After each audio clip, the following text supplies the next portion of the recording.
wabarakatuh. Hai teman-teman, gimana kabarnya, sehat semua? Nah, di vlog kali ini aku pengen membahas topik atau tema yang cukup menarik. Apa itu? Bisnis Canvas. Sebelum kita masuk ke tema kita nanti, aku pengen kenalin dulu nih sama orang-orang yang belum kenal sama aku lebih dalam lagi. Kenalin, nama aku Humaira Dinada Farizat. Saya kelahiran Jakarta 14 Desember 2002. Saya sedang melanjutkan kuliah di Universitas Tengku Umar. Tepatnya saya prodi hukum, dan saya kali ini sedang menjalankan tugas dari MK Kewirausahaan. Nah, teman-teman, seperti yang saya bilang tadi bahwa saya akan membahas tema yang cukup menarik. Apa itu? Yaitu adalah Bisnis Canvas.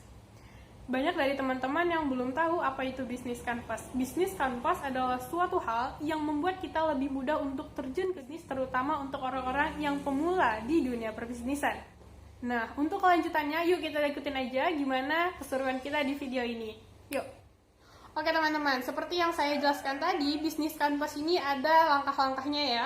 Langkah-langkahnya ini terbagi dari 9 langkah. Bisa kita lihat tabel yang sudah saya bikin di sini, atau gambar yang bisa kalian lihat di sini. Ini adalah contohnya. Mungkin akan saya besarin seperti ini. Ini adalah contoh gambar yang lebih jelas lagi, bisa kita lihat ada beberapa step. Nah, sebelumnya saya juga mau kasih tahu nih, apa sih judul dari Bisnis Canvas ini? Apa sih yang mau saya jual di bisnis saya? Kalau saya pribadi, saya pengen jual jus sehat. Seperti yang kita ketahui, jus cukup hal yang sangat familiar bagi kita, tidak asing dan cukup mudah untuk mempromosikan dan menjualnya. Peminatnya pun banyak. Nah, di sini ada poin 1, 2, 3, 4, 5, 6, 7, 8, sampai 9. Saya akan menjelaskannya dari poin pertama. Poin pertama, target pasar. Target pasar ini apa sih? Orang yang akan kita tuju untuk kita jual produk kita ke mereka. Siapa mereka target pasar kita? Kalau misalnya saya menjual jus. Kira-kira yang minum jus ini kalangan umuran berapa ya? Kalau menurut saya, mulai dari anak-anak, remaja, orang dewasa, dan lansia pun cukup aman untuk meminumnya. Bahkan cukup dianjurkan. 2. Solusi. Solusi ini seperti keuntungan-keuntungan yang didapat jika orang membeli produk kita.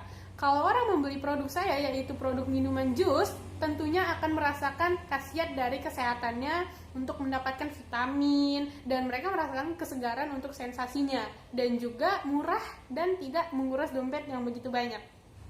Poin ketiga adalah komunikasi dan distribusi. Apa sih komunikasi dan distribusi ini? Tentu saja, bagaimana kita berkomunikasi dengan pembeli yang akan membeli produk kita, dan bagaimana kita mendistribusikan barang-barang kita. Di sini dibutuhkan kreativitas yang cukup mendalam agar pembeli pun berminat untuk membeli produk-produk kita. Dengan cara apa?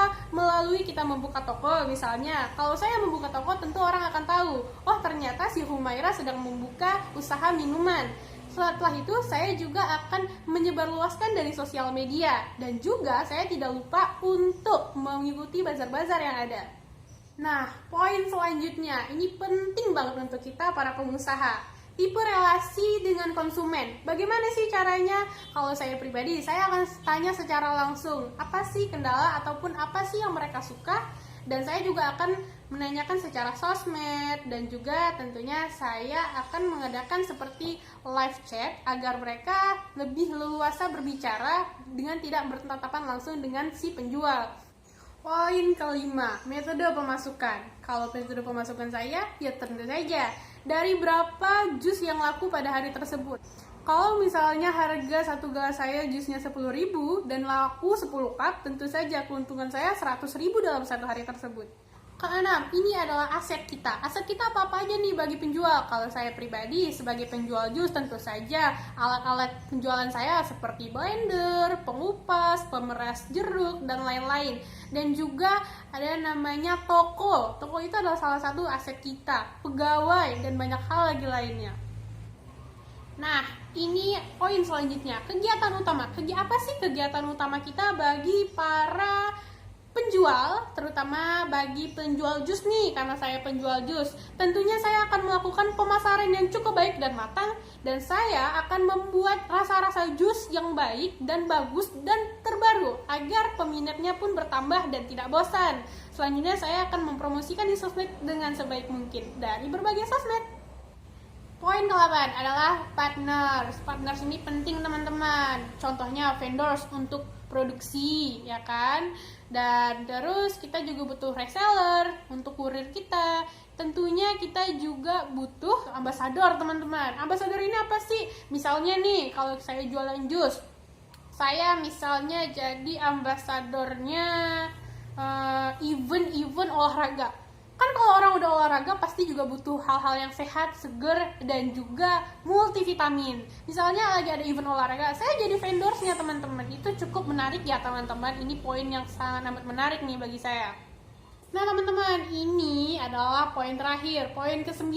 Poin ke-9 ini adalah metode pengeluaran. Metode pengeluaran ini seperti apa? Contohnya pemasaran iklan, atau pemasaran iklan dan juga biaya operasional. Dan ada satu lagi nih, karena saya nggak pakai pegawai, tapi mana tahu kalian pakai pegawai, kalian